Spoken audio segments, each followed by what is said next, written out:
Here on Spectrum Television. Well, this is the program that talks about government policies and, of course, trending political issues here in Nigeria. My name is... Good evening, Rachel. Good evening, all.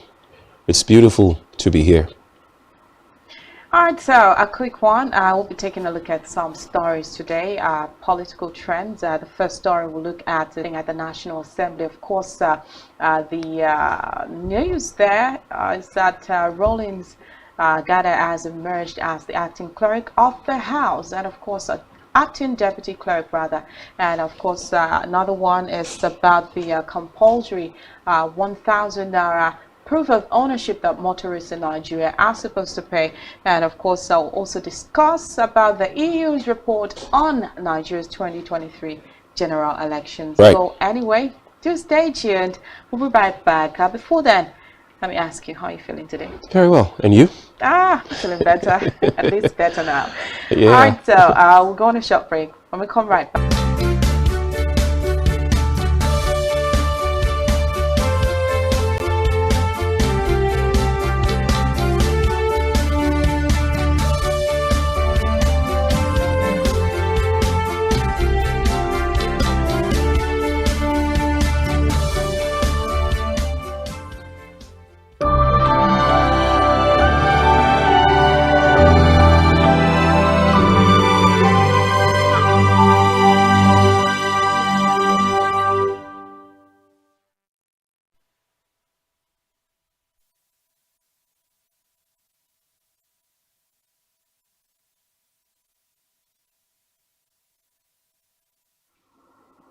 All right, welcome back. This is the show. In case you're just joining us, it's the Love of People and Governance here on Spectrum Television. We've already introduced ourselves, so let me come back to you. How you having you on the show? It is. It's always exciting because, you know, the things we discuss here are things that affect and directly impact on the lives of the citizens of Nigeria. So it's a serious work. So I just hope his policies allows every port to breathe in Nigeria as well. We do hope so. Okay, so here we are today, and I talked about the first story. We'll be looking at talking about the suspended EFCC chair. Let's get to find out what is happening during MFLA, and of course they were charged with misconduct of funds, undisclosed location, yeah. And of course they also said he was supposed to give statement to in the system. This is what you used to do to others, and then it's done to you. Exactly. You have to give report, you have to make statements, and you know the in your custody. So it's now your turn, and you're the boss. Okay, you're in the custody of maybe another place, and then you have to give statement. You know all these things. Yeah. So if you were the one, What are is that if you look at all the successive heads of the EFCC, starting from Department of State Services, yes. And then you begin to wonder, the leader of an anti-graft agent from Al-Hajja Farida Waziri, I think Ribadu suffered the same fate. Bawa is also being questioned and being tossed here and there to come and answer certain things concerning economic and financial crime. So I see it as a very huge paradox. You see, one thing about Ribadu, voted to AIG and then and all that and all yeah. that. But that's okay, good. so a quick one. We had been told that Bawa had urged the DSS and told them that they had no right to detain him without charges. And of course, according to a security group source, rather, Bawa's transfer was done to ensure total control over him. It's also worth noting already, I said that Bawa is currently accusations of corrupt practices and abuse of office. Exactly. And Bawa has been in detention along with the suspended governor of the Central Bank of Nigeria, CBN, Godwin Emefiele. The duo were suspended by President Bola Ahmed Tinubu a few days after his inauguration, which was exactly what we have been talking about. And it keeps happening, you know, Exactly. from it looks like, oh, I think there's something. For example, if another person is appointed EFCC chair, have it at the back of your mind that as you're seated right there at the end of your tenure or towards the end, maybe when another administration comes in or something, Exactly, you'll just be like detained. just like Ibrahim Magu, and then you begin to wonder. People who are really ironic. So Really. yeah, But we're not passing any judgment of anyway. course we are not. It's just the perceptions and the feelers, you know, from comments from everybody around that have also been updated on the story. And it has become a trend You know, it was the same thing with was the immediate past EFCC chairman Ibrahim Magu. It was the same thing. Nuhu Ribadu suffered the same fate. I think it was only Waziri. You know, I can't recall now. My memory serves me well. The National Assembly Service Commission, NASC, at its 907th meeting, has appointed Dr. Rawlings Emmanuel Agada as acting deputy clerk of the House of National Assembly. Okay, that's moving from the EFCC story right now. Well, the appointment was conveyed in a letter signed by the executive chairman of the NASC, of course, Engineer Ahmed Kadia Amshi, and the commission also elevated Dr. Victor Boluade, Director Senate Management, yeah. and to the position of Secretary Special Duties. As well, the commission noted that the appointment of those two is in recognition of Mr. Agada's hard work and administrative competence. Was the Director of Information and Research of the National Assembly. He is an alumnus of the prestigious Ahmadu Bello University Zaria. Agada is experienced bureaucrat who has served in the Nigerian and Pan-African parliaments in various capacities and attended numerous overseas courses in parliamentary works. Talking about that, I know that some days ago we were talking about issues at the National Assembly, Exactly. of course, who becomes the Senate Minority Leader, the President's influence, the Senate President's influence, and a whole of that. And then today we're seeing Agada, you know, become, Agada. you know, let's also note that appointment has to do with, for example, the president has appointed or had appointed Femi Gbajabiamila to be his chief of staff. So you see, appointing people into offices is more critical than maybe voting people. It is, because they are the engine room, you know, of the operations, and they are the ones that, you know, eventually execute all the plans and policies of the people leading us. Of course. So those positions are pretty critical. It's easy, you know, Shegun, it's easy to say, let's bring Shegun in, let's vote him to become the head of this, okay? Because he has capacity. Okay, yes. And then people cast their votes and say, no, some have opinions, Shegun cannot. Maybe Rachel is saying Shegun to position. So it simply means that, of course, you may have seen some strength in him. And qualities. To assume that, that's very correct. Yes. Okay, let's quickly move away from that story right now because of time. Emerging report just yesterday, the President Bola Tinubu laid administration of ownership certificates, that's the POC verification. POC, exactly. And the implementation of this initiative aligns with the National Road Traffic Regulation 2012, which mandates the issuance of proof of ownership certificates for all registered vehicles. The certificates will serve as official documentation of a vehicle, legal ownership containing important details such as license plate number, model year of manufacture, owner's name, and address. Interesting. You know, you know why I say it's interesting? Because Nigeria must make revenue. Oh, glory to God. Very interesting. You know, the discussion to introduce annual proof of ownership, right? Certificate nationwide was made by the Joint Tax Board with the goal of addressing challenges related to safety, security, and vehicle theft as well. So the certificate will be specially pointed and connected with other vehicle documents in Lagos State to ensure effective security administration. Additionally, of course, the POC will contribute to the creation of a national vehicle database for improved national security. Toriola disclosed this just yesterday during a joint press conference. And of course, talking about the merit, he said it would guarantee effective security of other vehicle documents in the state.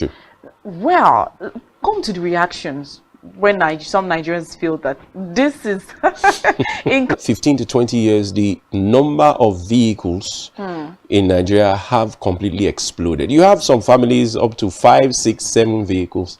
So you can begin to run the little mathematics or arithmetics in your head as to how much will be generated, you know, by just owning, aimed at raising the poor and the masses and the talakawats in society. I think that in these few days in office, I expect that the government should be more focused on policies that will raise the average common man. Rachel. Yes, you're right. You see, also thinking away from this other angle, I'm like, maybe if the government wants to do a proper thing, they should say vehicle ownership. Politicians pay more. You know, they have. But how do you know which ones are the politicians? You know, we have their data. They have a good number of the 2,000 naira. So if you want to do a proper thing, but looking at it from the angle of the masses, right? You see, it still boils down to yesterday when I talked about getting to interact with the people, getting to find out how is this policy I'm bringing going to. I understand that vehicle theft, people were excited being part of that crusade, and so someone parked his car along 4 lanes. Okay. Do you know that after that event, the guy he couldn't find his car again. And then there was a time it was coming, like, you know, when they lifted up the ban, and they're like, knock on your glass, you're not on your nose mask, or just run to your car, and they act like they have been given authority to check people on. I think they would have been maybe another way around, because I mean, what's this policy of 1,000 naira compulsory, you know, ownership proof and all of that? Well, let's wait and see. All right, real quick into the major of the election. The European Union Election Observation Mission, that's the EU-EOM, has presented its final report on Nigeria's 2023 elections. Were held mainly on February 25th and March 11, 2023, with runoff few days later. Of course, we know that Bola Ahmed Tinubu of the All Progressives Congress was declared winner by the Independent National Electoral Commission, INEC, of the highly disputed election, with both defeated candidates of the people, the Presidential Election Petition Tribunal, to win back what they described as their stolen mandate. Okay, well, the European Union Election Observer means areas of improvement to deepen democratic and good governance in the country. And of course, the chief observer of the mission, Mr. Barry Andrews, said in Abuja during a presentation of its priority recommendations based on its observation of the general elections held on February 25th and March 18, as Shegun had already said. He said, of course, that while there were 23 recommendations for the selection of INEC members, and of course ensuring real-time publication and of course access to the elections result as well. Exactly. So the 23, and those things were, they clearly spoke, you know, to, I could say, to the electoral process as amended 2022. And let's quickly run through them. The first that the EU-EOM was envisaging was remove ambiguity in, you know, the second one is establish a publicly accountable selection process for INEC members. Then ensure real-time publications of the access to the election results. This is the point where we really had issues. Exactly. Because in their word, I those remember, were the contentions. Yes.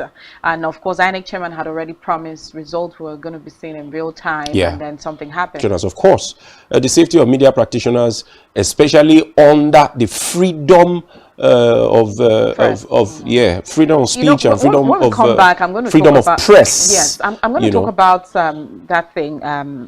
Something happened on the elections day. I think it was, I could remember some people calling in, and it looked like, these ones were sent out to monitor stations. Like, it just looked like that. So they were calling in, and of course, they were fighting, the presenters, why are you against, you know? And then there was a simple question we asked. Did you not see? Did we not give footages? Did we not give proofs that this thing actually happened? Has it been addressed? Exactly. So that still talks about freedom of press. So EU still further stated, provide greater protection for media practitioners, try to address discrimination against women in political life.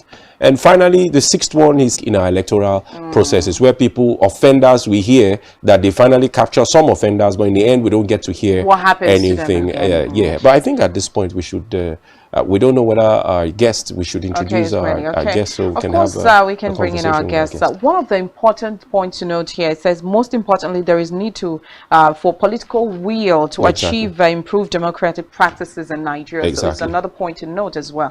All right, so let's quickly go on a short break. When we come right back, we'll bring our guests, and of course, we'll discuss. But on this topic, the phone lines will be open.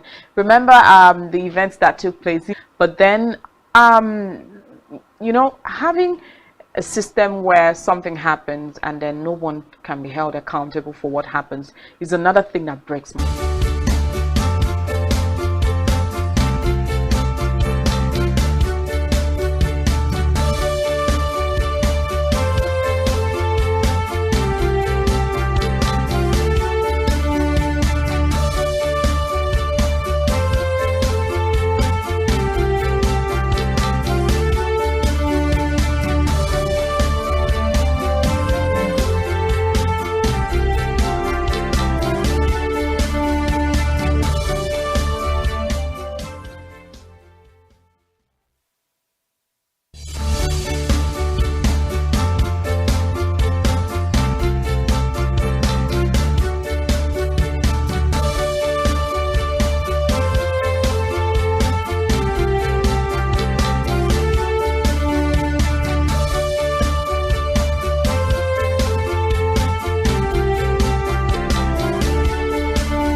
Every day, we bring you up-to-date information on topical issues affecting the common Nigeria. Some issues on politics. Hello, Nigeria. I remain committed. Security.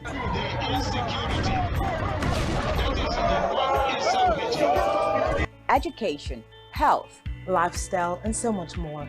Join Janice Kobum and Uyai Anyeken every weekday from 7 a.m. to 9 a.m. on Rise and Shine Daily, exclusive on Spectrum Television.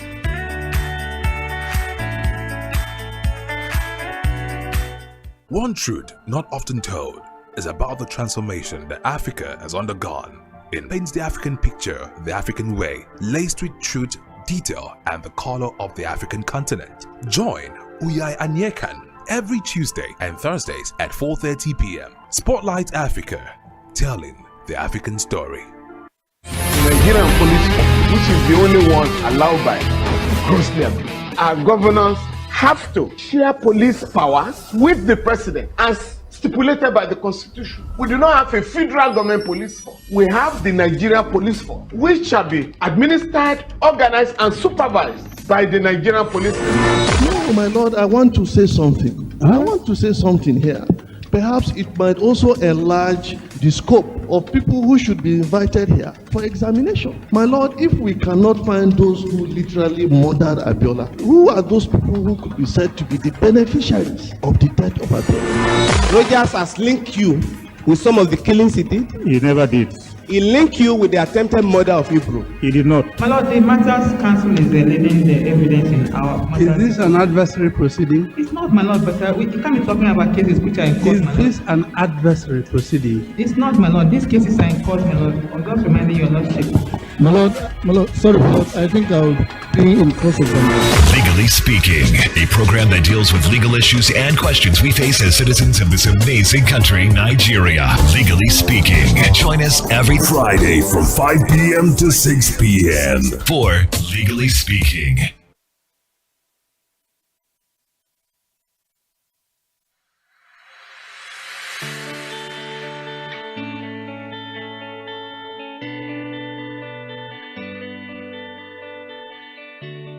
Every day, we bring you up-to-date information on topical issues affecting the common Nigeria. Some issues on politics. Hello, Nigeria. I remain committed. Security.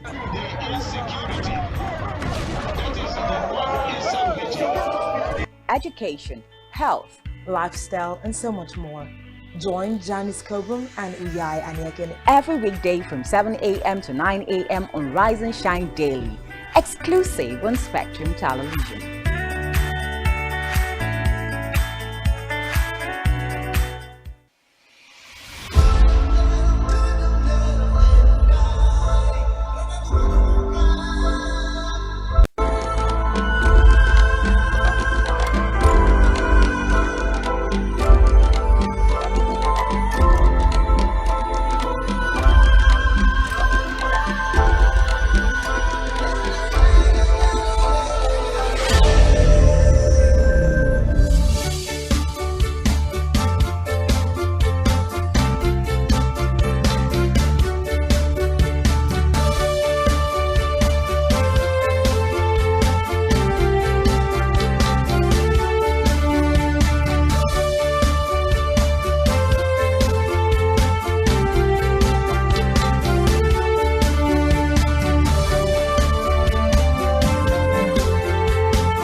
All right, welcome back. It's still the program, The Law, the People, and Governance. And here we are.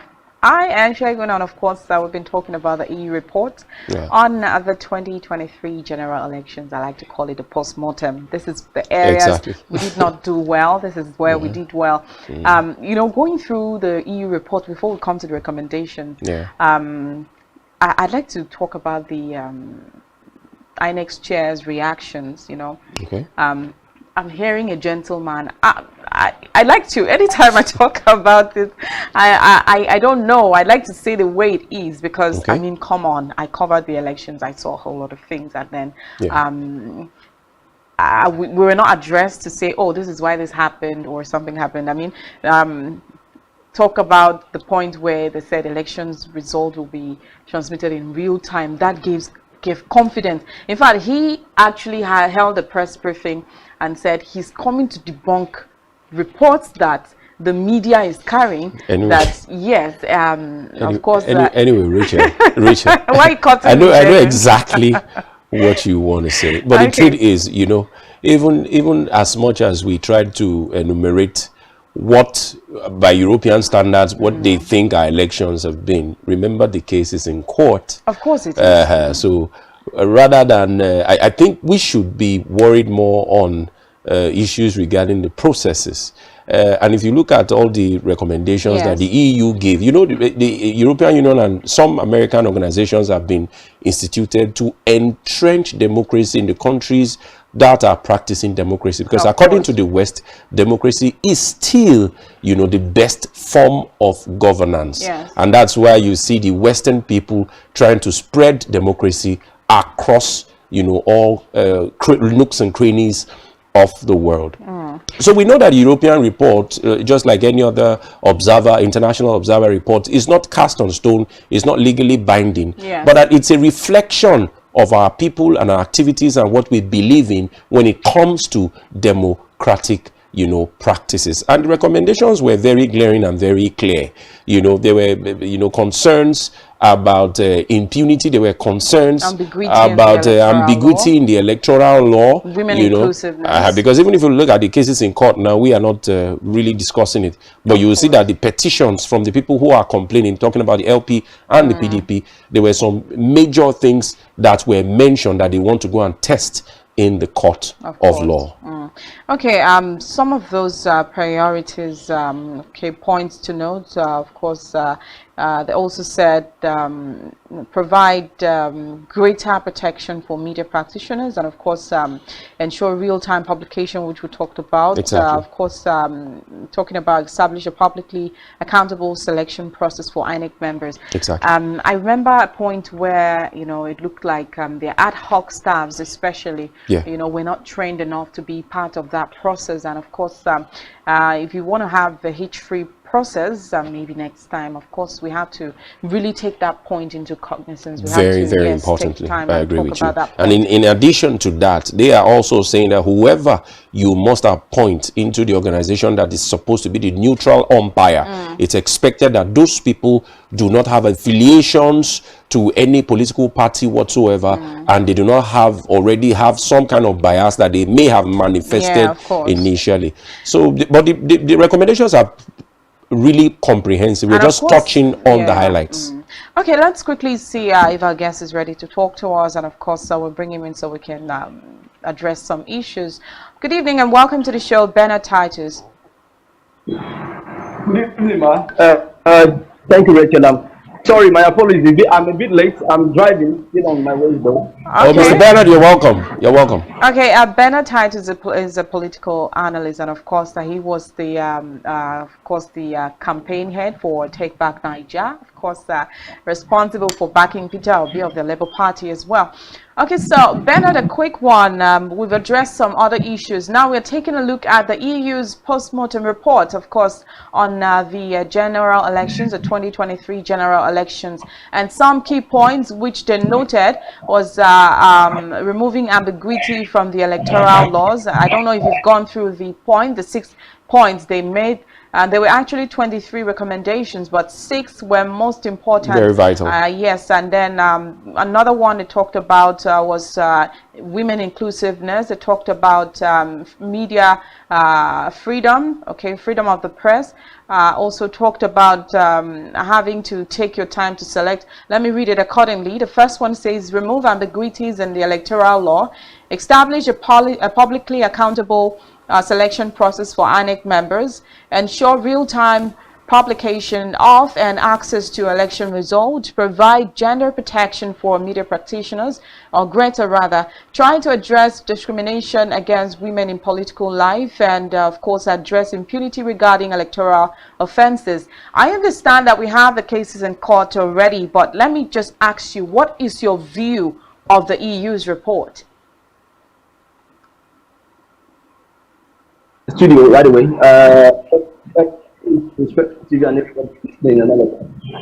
My opinion regarding, I think the EU briefing that was yesterday, the post-election voting yesterday. I listened to about 5 areas highlighted by the EU, and I think for me, in my own opinion, I think the EU is questionable.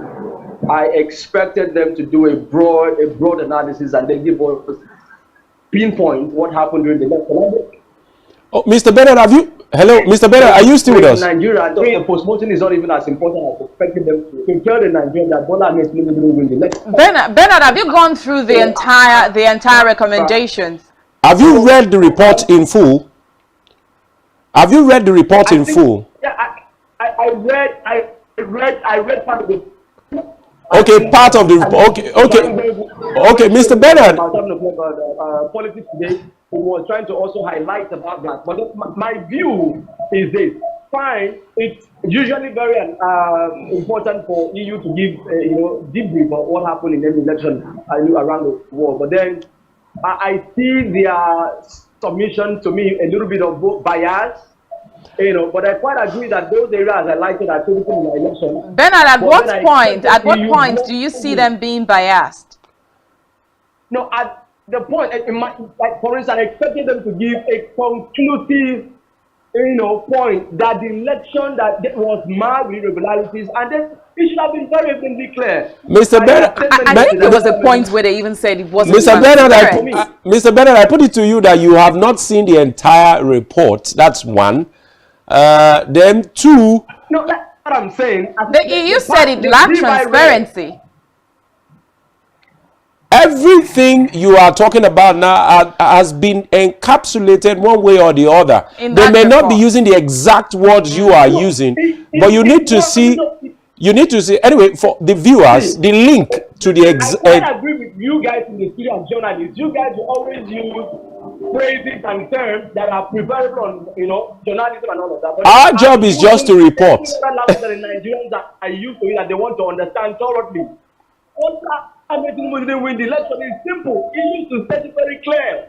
Not using give us highlights ambiguous words. In which country in Nigeria to give women the equal right to participate in the election? How many women win the election in the election? So that's what the point I'm saying. And I'm not arguing your point as journalists. You are free to use the term to avoid this sanction by the NBA and be whatever it is. So, but then I'm using an appropriate term that should have been used by the EU, not highlighting issue that they know that even the African continent is not even ready to confirm most of the issues that they highlighted. So, who is fooling who? Okay, that's Mr. the point I'm making. So okay, I'm not arguing their point, and so this should have been precise and concise statement that you didn't win the election, and on whatever criteria with issues surrounding you as criminal cases, you didn't win an election, though. So they're trying to Mr. Bennett, I'd like to plead that these issues are still before a competent court, and the issues are still being looked upon. So any statement now, we have to be a little bit circumspect, of course, because we know that yes, I was coming, Mr. Bernard. Apart from what happened. Mr. Bernard, yes, I quite understand your pain, and I'm sure a lot of Nigerians also feel the same way. But for our viewers, you can get the exact link on the comprehensive report on our website, SpectrumTv.ng. Once you enter the website, you see the report, and there's a direct link which takes you directly to the EU comprehensive report. So away from that, Mr. Bernard, I understand how you feel. And I do not think there's anything wrong in European Union or any other Western aid agency to observe elections and give criticisms. But I feel that all the necessary things they were supposed to mention, they had mentioned. Remember, they had a preliminary report at some point immediately after the election, and then they went in. I think the EU Parliament was also part of that team, and they worked. They worked. I think they worked between January or thereabout up to April before they made the compilation. And Nigeria is not the only country where observers go to observe elections. Even the Nigerian delegation go to other countries, to observe the elections. These recommendations, okay, the few ones you think you agree with, how do you feel? I know you already have a bias that maybe EU hasn't done, what they ought to do. But if you look at some vital things, they said something about ambiguity in the law. Remember, one of the prayers that the PDP and the LP filed was about 25% and Abuja, and then even before the deliberation started, there's been back and forth in the use of subjective or adjunctive and all that. And I think there is a lot of ambiguity, especially when it comes to the Electoral Act as amended 2022. What do you think?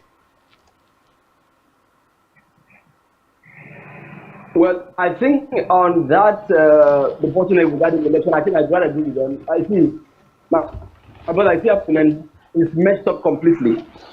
So I agree with them that our electoral guideline must be reviewed and reviewed again, even if they will be reviewed like 100 times. We are in a country where judges, all those in the benches, are criminals, sit on the bench. Please, sir, we take exception to the use of that word. I think on this station we try to remain on the subject matter. Please. No, back to the issue. Please, sir, kindly take the statement back. Evidently clear. So from 1999, is evident with that interpreting the law, which for me, for instance, it's a common term when we were in the university those years, and then you write exam and the lecturer says answer question 1 and 2 and any section C, and then compulsory 1 and 2 is compulsory. So in other words, so in all your effort, you must attempt any of these in order for you to pass the exam. So here we have a law, the same law and the same lawyers and the same authorities who wrote the same law are the same people trying to interpret the law wrongly again. What do you mean by 25% before a president must be made in a big country like ours? So you are trying to tell us that 25% again is not great. So anybody can be a president, win anyone, win anything. Like it's not part of the. So how do you? The 2023 was a platform for political leaders that are competent to lead the nation. But at the end of the day, look at the whole sector, and then somebody sits at the gullible to listen to their books and own stories like that. As if we never went to school and only then we are opportune to sit and all of that. So it's tiring for me listening to all of these stories. So I quite agree with the EU, but then the question is who will implement it? Okay, so Bernard. And that has already corrupt already. Is it the INEC chairman that has already corrupt already? Who will implement the EU report? That's the big question. Talking about the reports, talking about implementation, I understand that implementation process is always another hard thing. The laws are not always the issues. Implementing the laws and making sure that they work accordingly is always the problem. Just the full selection process for INEC members. Let's look at that point. Rachel, you see, some of these issues that they are like, will put somebody in top. I'm trying to be careful so that you and your station will be safe. Exactly, and that is why I've been appealing to you. Fair, there are codes and there are laws that are even guiding, what we do here as broadcasters. Casting aspersion on certain persons and calling some person certain name may not be directly that this case is still in court. We are just looking at the recommendations and how we can use it to move our nascent and young democracy forward. Are you there, Mr. Bernard?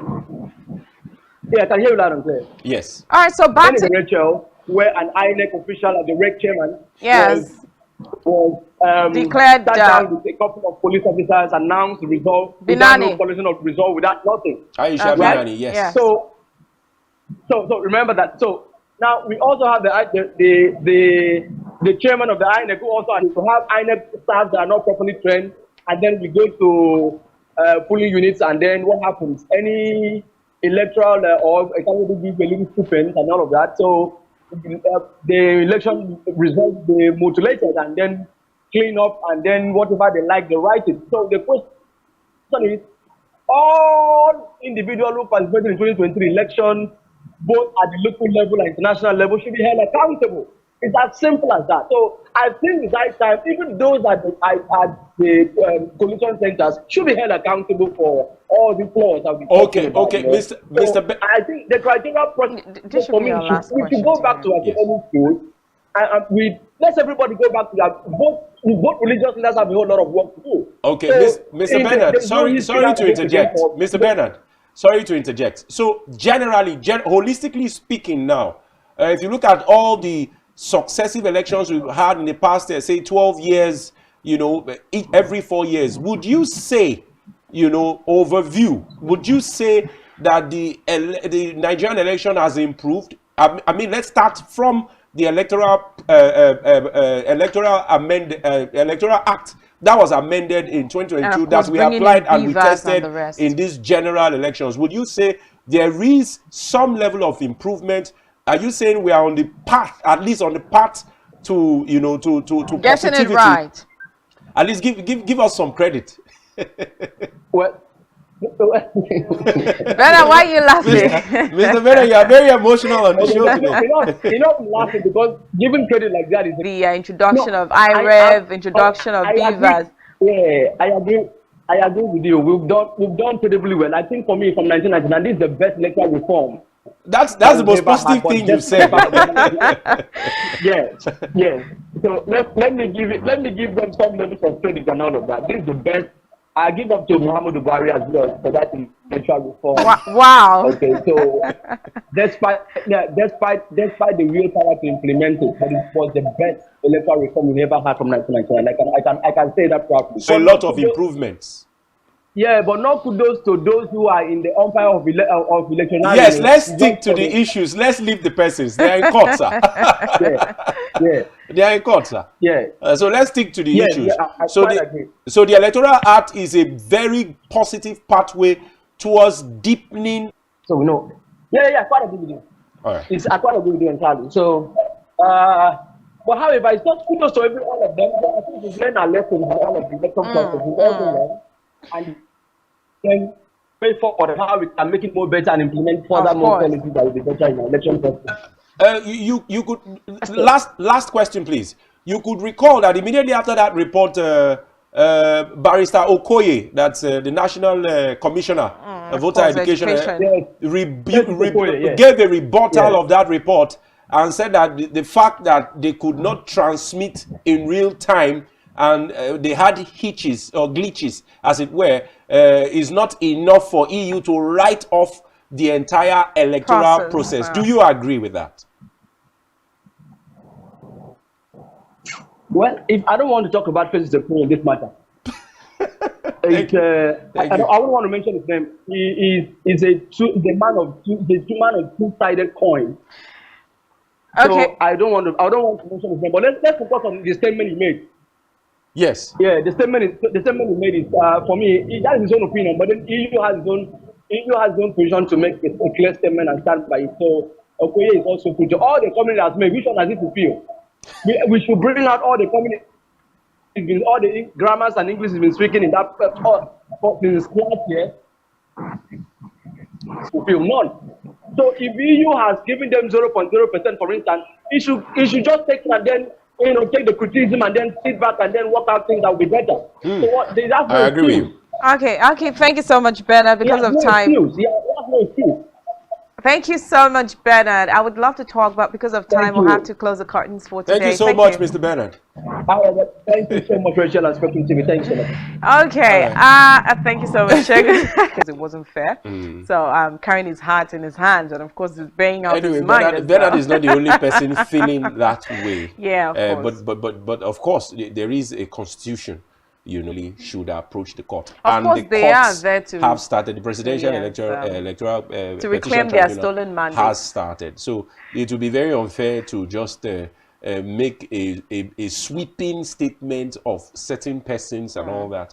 We really need to give the judiciary, our judiciary, let's give them a benefit of the doubt.